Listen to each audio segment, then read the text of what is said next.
Have you wondered if you can get used to wearing a CPAP while having insomnia? And if so, how? Well, this is the question that Medium Blue has for us in this episode of Mining the Comments.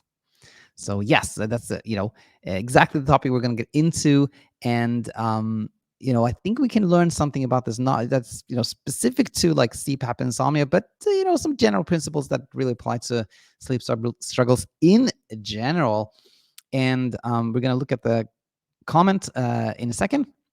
But first, I just want to, share a little tip with everyone. And this is Insomnia Insight number 360, where we talk about the differences between insomnia and sleep apnea. I say sleep apnea here because it's easier to write, but I mean specifically obstructive sleep apnea.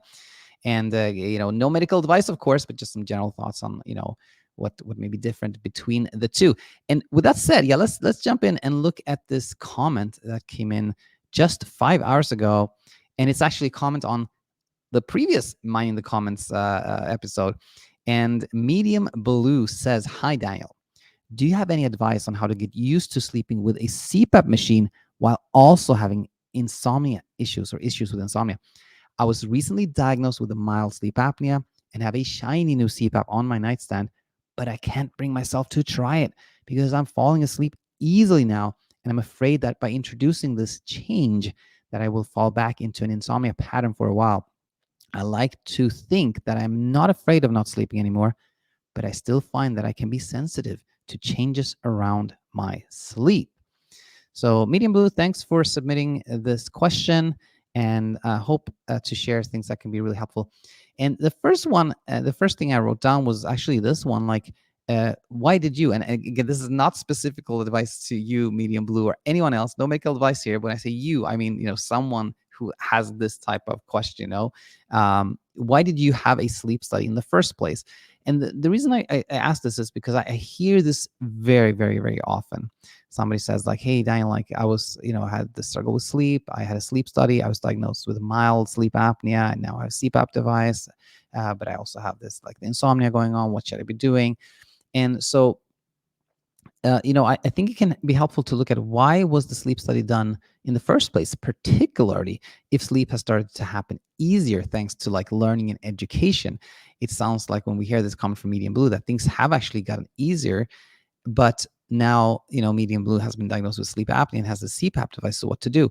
Well, my thinking here is that if somebody looks back and realizes that, okay, the reason I had a sleep study in the first place was probably because of how I experienced insomnia. That it was probably my insomnia experience that led me to have a sleep study, and now my insomnia is getting easier, it's fading away. Then maybe the sleep apnea was diagnosed, maybe it never really played a role. Maybe it wasn't important at all.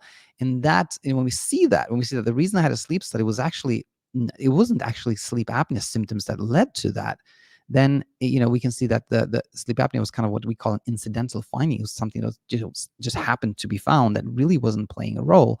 And then the question of whether to use a CPAP at all, can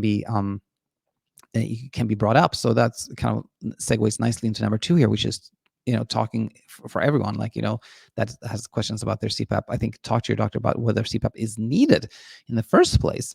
And I would say, I used to work as a sleep doctor, and when I started working as a sleep doctor, the teaching or consensus was that, for mild sleep apnea, there you didn't actually need treatment for from a medical standpoint. It was something that you could just try to see if you felt better or not.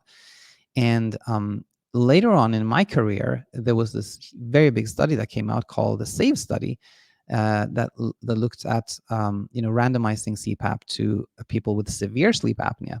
Actually, not only severe sleep apnea, but people who had cardiovascular issues and had severe sleep apnea. And the first kind of like big randomized large study showed that people who were getting a CPAP for their severe sleep apnea versus people who did not get a CPAP had no difference when it came to cardiovascular outcome or dying for any reason, and things of that nature.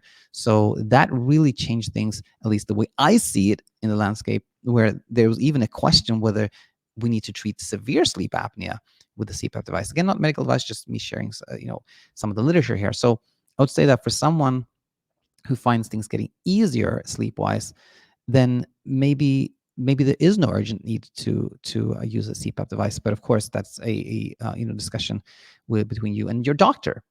Now, let's say someone like Medium Blue has finds that, oh, actually, I did have sleep apnea symptoms. I was snoring loudly, I was choking, I was sleepy, I fell asleep very easily. I fell asleep during the day.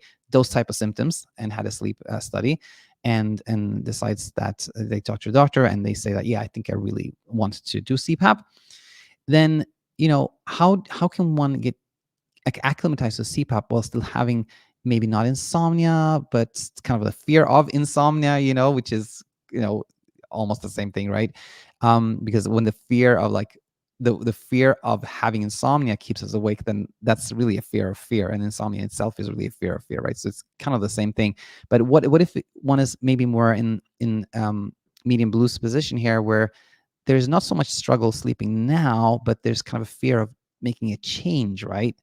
Well, to me, this is kind of a classical kind of courage and thing, courage and kindness thing here.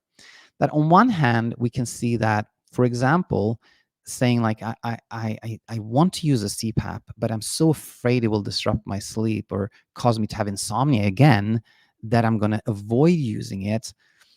Well, we can see that that is actually the type of thought pattern that, in a way, leads us to have insomnia, because anyone can have a night of little sleep, like, and it happens to humans all the time, right?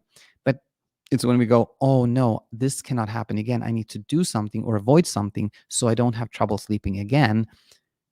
Then that produces like this effort, this attempt to avoid becomes a way to try to control sleep, that then makes us have more trouble sleeping. So insomnia really, it all originates from a place where we were trying to avoid having another night of little sleep.